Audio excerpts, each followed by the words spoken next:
찬송가 217장으로 찬송하겠습니다. 217장 찬송입니다.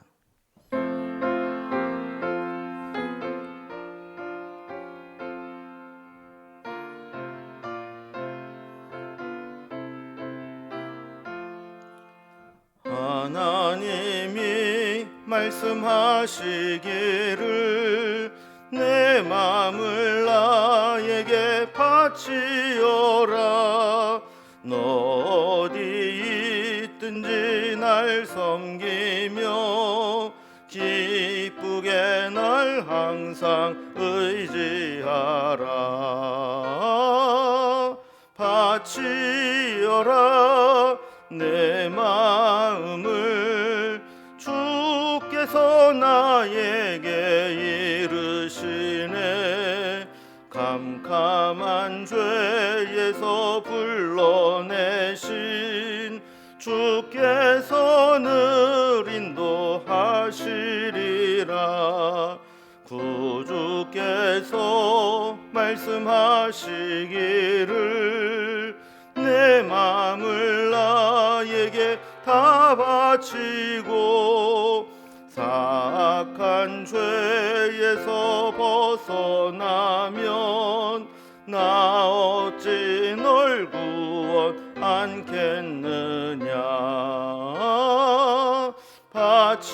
바치어라 내 마음을.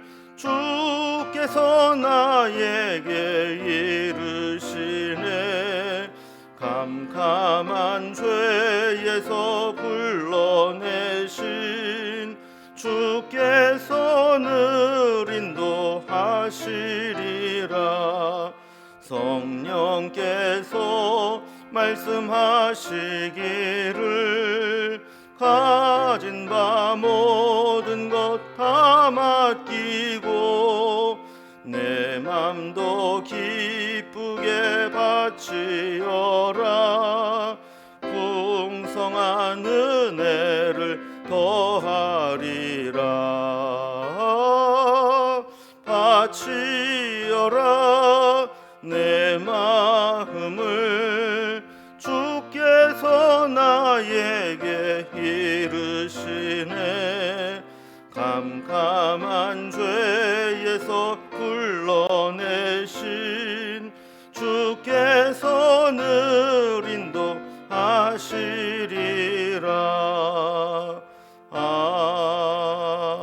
아멘.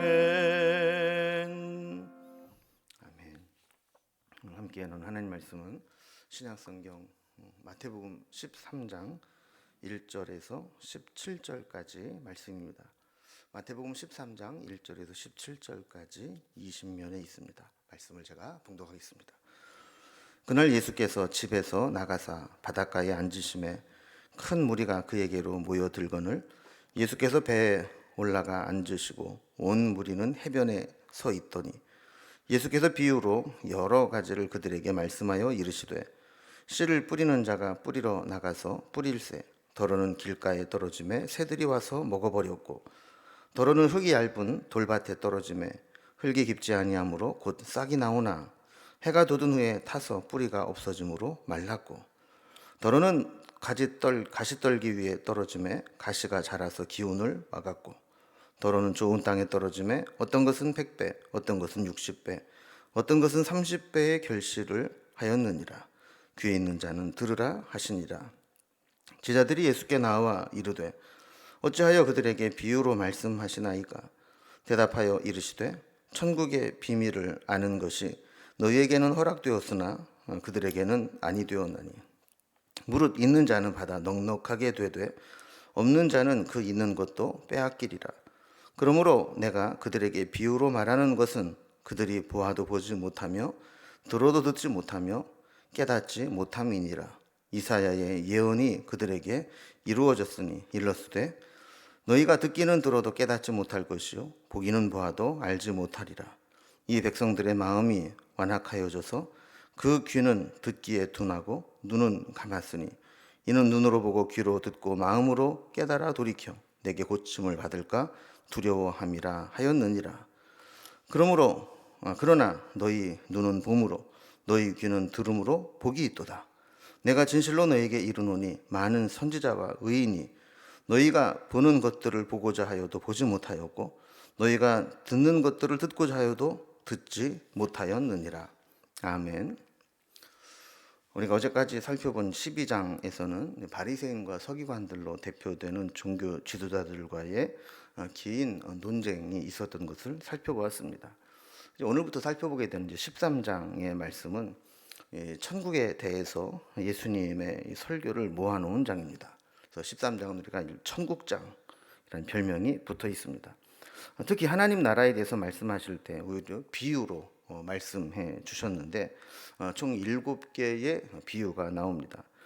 첫째는 4가지 밭에 뿌려진 씨앗의 비유, 두 번째는 가라지를 덧뿌린 밭의 비유, 세 번째는 겨자씨 비유, 네 번째는 누룩 비유, 다섯 번째는 밭에 감추인 보화 비유, 여섯 번째는 좋은 진주를 구하는 장사의 비유, 그리고 일곱 번째는 바다의 물고기를 모으는 그물 비유입니다. 오늘 본문은 이 첫 번째 비유로 4종류의 밭에 뿌려진 씨앗의 비유입니다.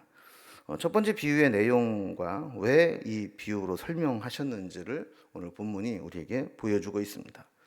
오늘 본문을 단락별로 구분을 해보면 크게 두 부분으로 나눠지는데, 먼저 1절에서 9절까지는 씨가 뿌려진 4가지 밭의 종류를 설명하면서 비유로 말씀하십니다. 두 번째는 이 비유의 말씀을 들은 제자들이 왜 비유로 말씀하시는가에 대해서 질문을 하고 여기에 대한 답변으로 구성되어 있습니다. 첫 번째 단락을 먼저 봅니다. 씨가 뿌려진 4가지 밭의 비유를 살펴봅니다. 이 종교 지도자들과 논쟁을 벌였던 곳에서 예수님이 이제 빠져나오게 됩니다. 1절 말씀 보면 그날 예수께서 집에서 나가사 바닷가에 앉으심에 그랬습니다. 5장에서 7장까지 우리가 산상수훈이라 그러는데, 예수님께서 제자들에게 말씀을 가르치실 때 예수님 산에 올라가셨고 산으로 나온 제자들에게 말씀을 하셨습니다. 그렇다면 이제 13장 말씀은 이제 천국에 대한 말씀을 전하시는데, 바닷가에서 배에 올라타셨고 해변에 모인 자들에게 말씀을 전하는 형식으로 되어 있습니다. 그래서 2절 말씀을 보면 큰 무리가 그에게로 모여들거늘 예수께서 배에 올라가 앉으시고 온 무리는 해변에 서 있더니 그랬습니다. 그러니까 무리들은 해변가에 쭉 모여 있었고 예수님은 바닷가에 정박되어 있는 배에 올라서 바닷가 쪽에서 해변가에 모인 사람들을 향해서 말씀을 전하신 것이죠. 3절에 보면 여러 가지 비유로 말씀을 시작하시는데, 첫 번째 비유는 씨 뿌리는 자가 씨를 뿌리러 나갔다 하는 이야기로 시작됩니다. 그래서 뿌려진 씨는 4종류의 밭에 뿌려지게 됩니다. 요즘은 사실 파종 기술이 많이 발달을 해서 정해진 곳에 정해진 양만큼 정확하게 이제 씨를 뿌리지만, 이런 파종 기술이 없었던 그 당시에는 이 종자 씨를 그냥 막 이렇게 흩뿌리는 형태로 뿌렸습니다. 심지어 이 밭이 넓으면 그 기록에 보면 이 종자 포대를 당나귀 등에 얹어놓고 구멍을 낸 후에 이 당나귀를 막 몰아서 당나귀가 돌아다니는 대로 씨가 뿌려지게 했다는 겁니다. 자, 이렇게 그냥 막 이렇게 살포를 하다 보니까 씨가 원하는 밭에만 이렇게 뿌려지는 것이 아니라 아무데나 사방 뿌려지게 되었습니다. 당나귀가 다니는 대로 혹은 농부가 뿌리는 대로 씨앗이 막 뿌려지게 된 거죠. 4절에 보면 씨가 길가에 떨어지게 되는데, 가만히 길가에 떨어진 씨를 보니까 잠시 후에 새들이 날아와서 그 씨앗을 먹어버리고 말았다는 거예요. 5절에서 6절을 보면 더러는 흙이 얇은 돌밭에 뿌려지기도 했는데, 이 돌밭을 보니까 흙이 깊지 않아서 싹이 나오기는 나왔지만 뜨거운 햇볕이 내려쬐기 시작할 때 뿌리가 없기 때문에 싹이 나온 것들이 거기서 말라 죽고 말았다라는 겁니다.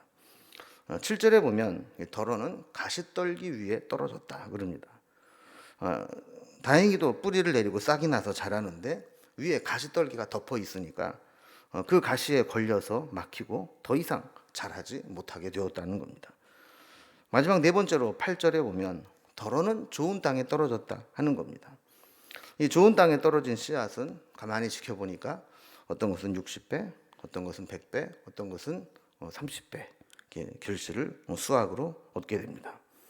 자, 이렇게 네 종류의 밭에 뿌려진 씨앗에 대한 이야기를 하신 후에 9절에 보면 예수님께서 귀 있는 자는 들으라 하시니라 그랬습니다. 귀 있는 자는 들으라, 이 표현은 사실 예수님께서 강조할 때 쓰시는 표현이었죠. 한 가지 재미있는 것은 농부가 기대한 대로 온전한 수확을 거두게 되는 밭보다는 이런저런 이유로 결실을 맺지 못하는 밭들이 훨씬 많다라는 겁니다. 우리는 사실 오늘 이 본문을 잘 알고 있습니다. 설교도 여러 차례 들었고 성경 공부를 하면 단골로 공부하는 것 중에 하나입니다. 그래서 대충 우리가 이것이 어떤 의미인지를 알고 있지만 처음 예수님으로부터 이 비유의 말씀을 들었던 제자들은 또 이게 무슨 얘기인가 하는 생각을 했을 겁니다. 농사법에 대한 이야기인지 또 천국에 대해서 이야기한다고 하면서 왜 이런 얘기를 했는지 아마 이해하기가 힘들었을 겁니다. 그래서 제자들이 예수님에게 왜 비유로 설명하는지를 묻게 됩니다. 그래서 두 번째 단락을 보면 비유로 설명하신 이유가 뭐냐 이렇게 묻고 여기에 이제 대답하는 예수님의 대답이 나오죠. 네 종류 밭에 뿌려진 씨앗의 이야기를 들은 제자들은 이게 그냥 아무리 생각해도 그냥 농사법 파종 내용으로 들리지 이거를 천국과 비교해서 어떻게 영적인 교훈을 받아들이고 이해할지 어려웠던 겁니다. 그래서 10절에 보면 제자들이 예수께 나와 이르되 어찌하여 그들에게 비유로 말씀하시나이까 그랬습니다.